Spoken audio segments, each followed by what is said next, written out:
वैकुंठ लोक, जहां दिव्य शांति है, जहां समय ठहर जाता है, जहां श्वेत प्रकाश में समस्त ब्रह्मांड स्नान करता है।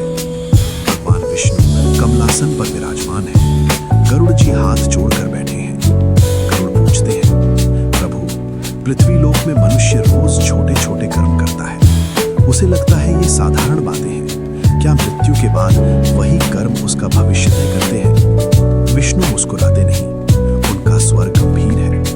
गरुड़, मनुष्य सोचता है पाप वो है जो कानून पकड़ ले, लेकिन सच्चा पाप वो है जो आत्मा को अंधकार में धकेल दे।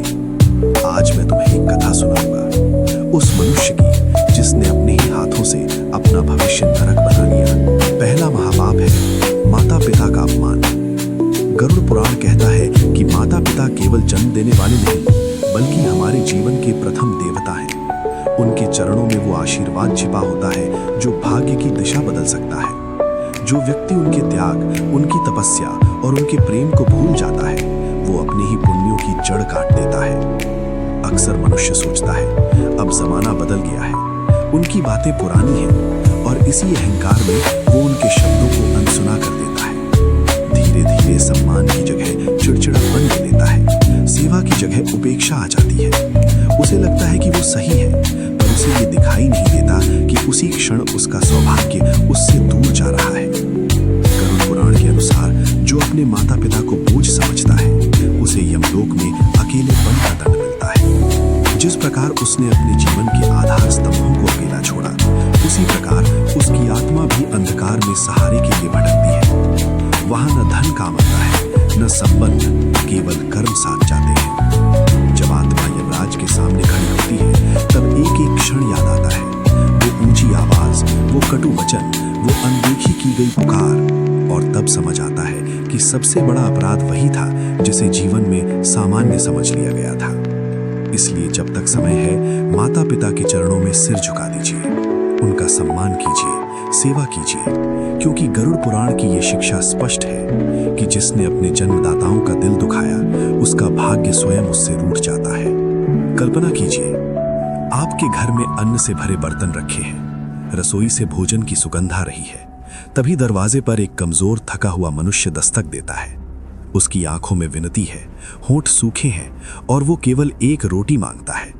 पर आप पर्दा हटाकर देखते हैं और फिर दरवाजा बंद कर लेते हैं। उस क्षण शायद आपको लगे कि ये एक साधारण बात है, हर किसी की जिम्मेदारी मैं क्यों लूं? लेकिन यहीं से एक ऐसा कर्म जन्म लेता है जिसका लेखा सीधा यमलोक में लिखा जाता है। गरुड़ पुराण कहता है कि दया ही धर्म की जड़ है। जिसके पास होते हुए भी वो भूखे को अन्न नहीं देता, वो केवल भोजन नहीं रोकता, वो अपने हृदय को कठोर बना लेता है। धीरे धीरे उसका मन संवेदनहीन हो जाता है, उसे किसी की पीड़ा दिखाई नहीं देती, और यही संवेदनहीनता मृत्यु के बाद उसकी सबसे बड़ी शत्रु बन जाती है। जब ऐसी आत्मा यमलोक पहुंचती है और यमराज के सामने खड़ी होती है, तब उसे बताया जाता है, तूने किसी को भूखा लौटाया था, अब वही अनुभव तुझे स्वयं करना होगा। फिर वो आत्मा ऐसे लोक में ले जाई जाती है जहां अन्न दिखाई देता है पर मिल नहीं पाता, जल दिखता है पर स्पर्श करते ही विलीन हो जाता है, गला सूखता है, पेट जलता है, और हर क्षण उसे वही दर्द सहना पड़ता है जो उसने किसी और को दिया था। ये दंड क्रूरता नहीं, न्याय है, क्योंकि संसार में हर कर्म ऊर्जा बनकर लौटता है। जिसने किसी की भूख को अनदेखा किया, वो अपनी आत्मा की तृप्ति भी खो देता है। इसीलिए शास्त्र कहते हैं, यदि आपके पास अधिक नहीं है तो भी थोड़ा बांट दीजिए। एक रोटी, एक घूंट जल, एक करुणा भरा शब्द, यही वो बीज हैं जो मृत्यु के बाद आपके लिए प्रकाश बनते हैं। धर्म ग्रंथों में स्पष्ट कहा गया है कि जहां स्त्री का सम्मान होता है, वहां देवताओं का वास होता है, लेकिन जहां उसका अपमान होता है, वहां से सुख, शांति और समृद्धि धीरे धीरे विदा हो जाती है। स्त्री केवल एक संबंध नहीं, वो माँ के रूप में सृजन है, पत्नी के रूप में साथ है, बहन के रूप में स्नेह है, और बेटी के रूप में भविष्य है। उसका अपमान केवल एक व्यक्ति का नहीं, पूरे घर के भाग्य का अपमान है। जब कोई पुरुष अपनी पत्नी के आंसू को हल्के में लेता है, माँ की बातों को तिरस्कार से सुनता है, या किसी स्त्री को कमजोर समझकर कटु वचन बोलता है, तब वो ये भूल जाता है कि वही शब्द उसके कर्मों में दर्ज हो रहे हैं। गरुड़ पुराण की शिक्षा के अनुसार हर अपमान आत्मा पर एक भारी बोझ बन जाता है, जिसका हिसाब अवश्य होता है। कहा गया है कि स्त्री का हृदय शीशे की तरह कोमल होता है। जब उसे चोट पहुंचती है तो उसका दर्द केवल उस क्षण तक सीमित नहीं रहता, वो वातावरण में फैल जाता है।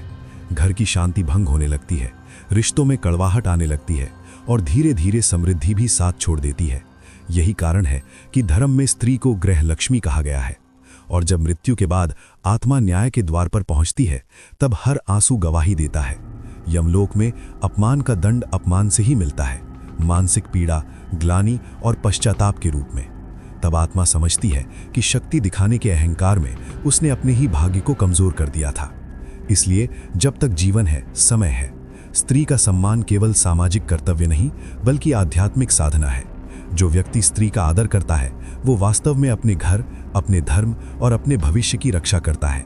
यही सनातन धर्म की गहरी शिक्षा है। जैसा कि गरुड़ पुराण में वर्णित है, झूठ और छल कोई छोटी भूल नहीं, बल्कि आत्मा पर चढ़ने वाला अदृश्य ऋण है।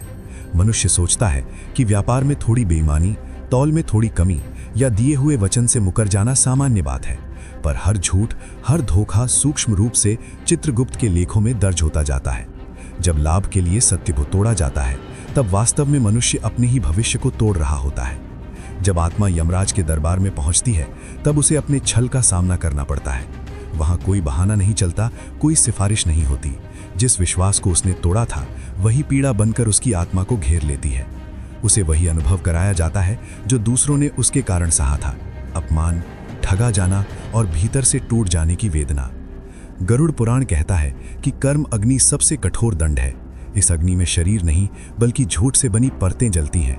मनुष्य तब समझता है कि धन तो क्षणिक था, पर सत्य शाश्वत था।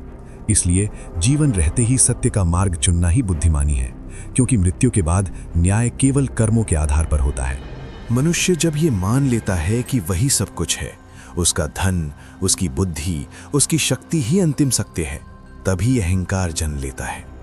और यही अहंकार धीरे धीरे उसे उस बिंदु तक ले जाता है जहां वो धर्म, सत्य और ईश्वर का उपहास करने लगता है।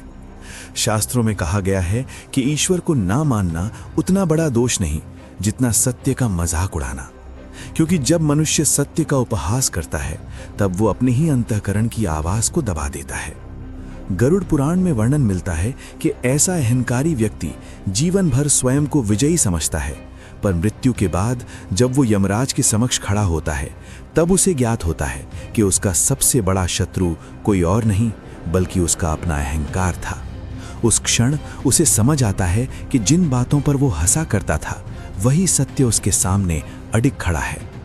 फलस्वरूप आत्मा अज्ञान के अंधकार में भटकती है, दीर्घकालीन पीड़ा सहती है और गहरे पश्चाताप की अग्नि में जलती है। इसलिए शास्त्र चेतावनी नहीं देते, बल्कि सावधान करते हैं। विनम्रता ही वो दीपक है जो जीवन और मृत्यु दोनों के मार्ग को प्रकाशमान करता है। जैसा कि स्वयं विष्णु ने गरुड़ से कहा, नरक कोई दूर स्थित भयावह स्थान मात्र नहीं है, बल्कि वो हमारे ही कर्मों का परिणाम है। मनुष्य जो सोचता है, जो बोलता है और जो करता है, वही उसके भाग्य की दिशा तय करता है। जीवन में किए गए छोटे छोटे अन्याय, उपेक्षा, अहंकार और कठोरता धीरे धीरे आत्मा पर बोझ बन जाते हैं। मृत्यु के बाद वही कर्म हमारे सामने दर्पण बनकर खड़े हो जाते हैं। वहां न कोई सिफारिश होती है, न बहाना, केवल सत्य और न्याय।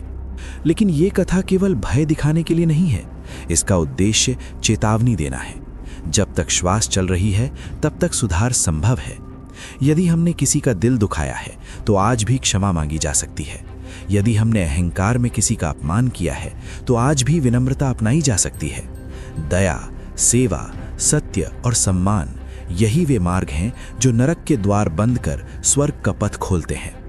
इसलिए जागिए, अपने कर्मों पर विचार कीजिए, माता पिता का सम्मान कीजिए, भूखे को अन्न दीजिए, स्त्री का आदर कीजिए, सत्य का साथ दीजिए और ईश्वर पर आस्था रखिए, क्योंकि अंततः मनुष्य का भविष्य किसी देवता के हाथ में नहीं, उसके अपने कर्मों में छिपा होता है। जब तक जीवन है, तब तक परिवर्तन संभव है, और यही इस दिव्य कथा का सच्चा संदेश है।